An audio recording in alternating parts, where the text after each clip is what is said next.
Joining us now in the diner with you guys is Frank Scandale. He's the news director of the Asbury Park Press, my childhood paper growing up in Monmouth County, New Jersey, Frank. This is a newspaper that's been covering the Jersey Shore area for nearly 150 years. So, Frank, thank you so much for being here. And we want to dive into one of these, your recent stories that really stood out to us.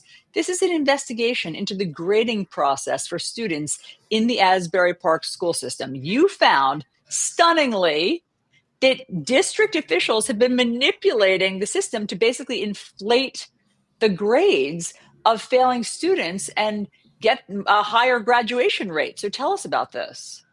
Yeah, well, that was thanks for the kudos, and I'm glad you've been a big fan of the press. The press has been very active in New Jersey. I joined them a year ago, so I've been in New Jersey half my career, and been with Gannett twice. And this time I'm the news director, but we're focusing on investigations and deeper, looks at different things. So one of the things that struck us is there'd been a series of lawsuits coming about this district, and they were just one after another. I think there were 8 in 12 months. From who? Who's bringing this? These are administrators, principals, former superintendents, and sort of paying attention. You're looking for the diamond in the rough there. And then we started to look at similarities, and what it came up was is they were after the former superintendent for changing the way the grades were issued, and all that meant is that instead of failing they had a 49% graduation rate. Right. They changed the way it was done,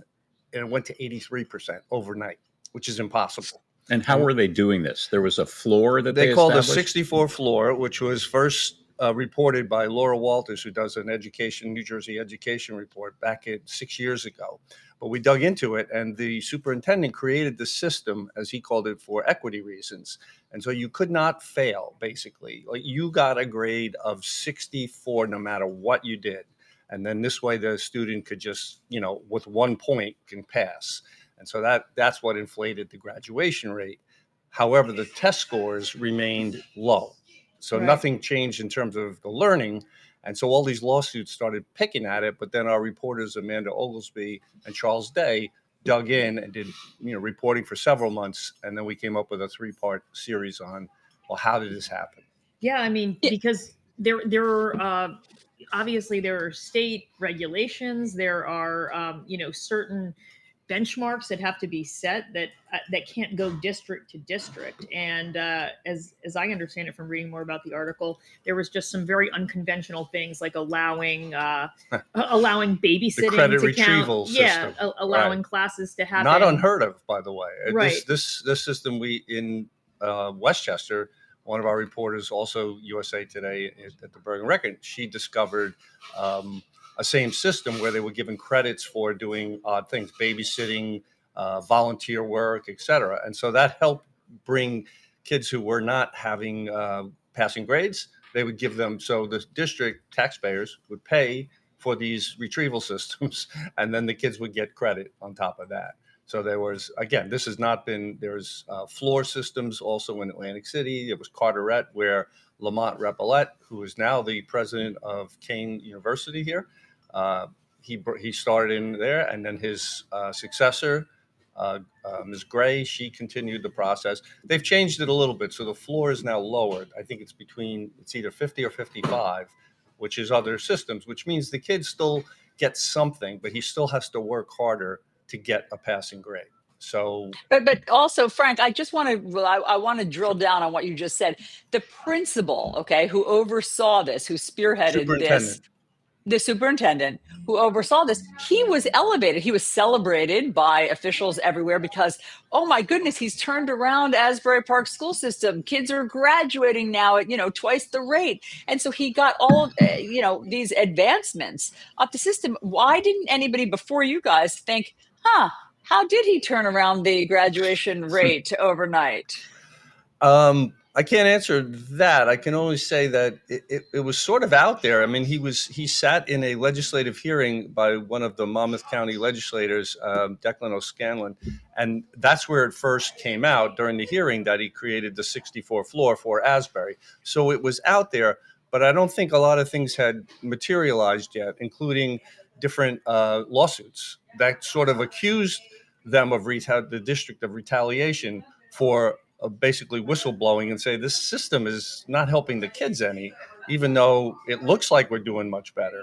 But again, when what our reporters did, Amanda and Charles did, is they showed, okay, so the graduation rate came up to 89%, but the test scores were still way below the mean in New Jersey. I wanted to ask you, is there any evidence that doing this in some way helps the kids at all in terms of maybe trying harder or their self-esteem? Is there anybody who believes that there's some good that come out that can come out of this? Superintendent certainly did. Other than the superintendent. I'm sure there were some supporters, but from when we talked to the parents and the PTA or PTO, I'm not sure what, they said it was a harm to the kids because at the end of the day, the kids aren't learning as they hope to be.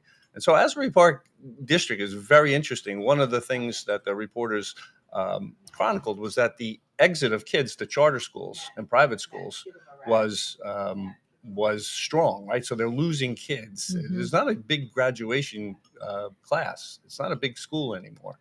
So, the parents are the ones who have to decide what to do with their children.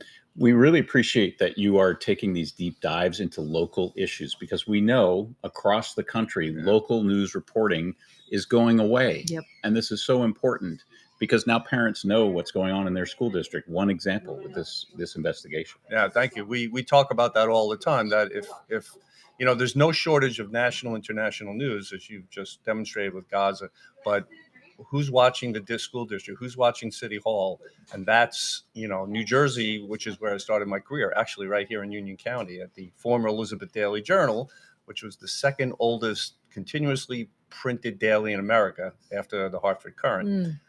That went belly up in the 90s. All right. Well, if you want to do a piece on a Monmouth County girl who made good, I can put you in touch. We know somebody? Yeah, I know somebody.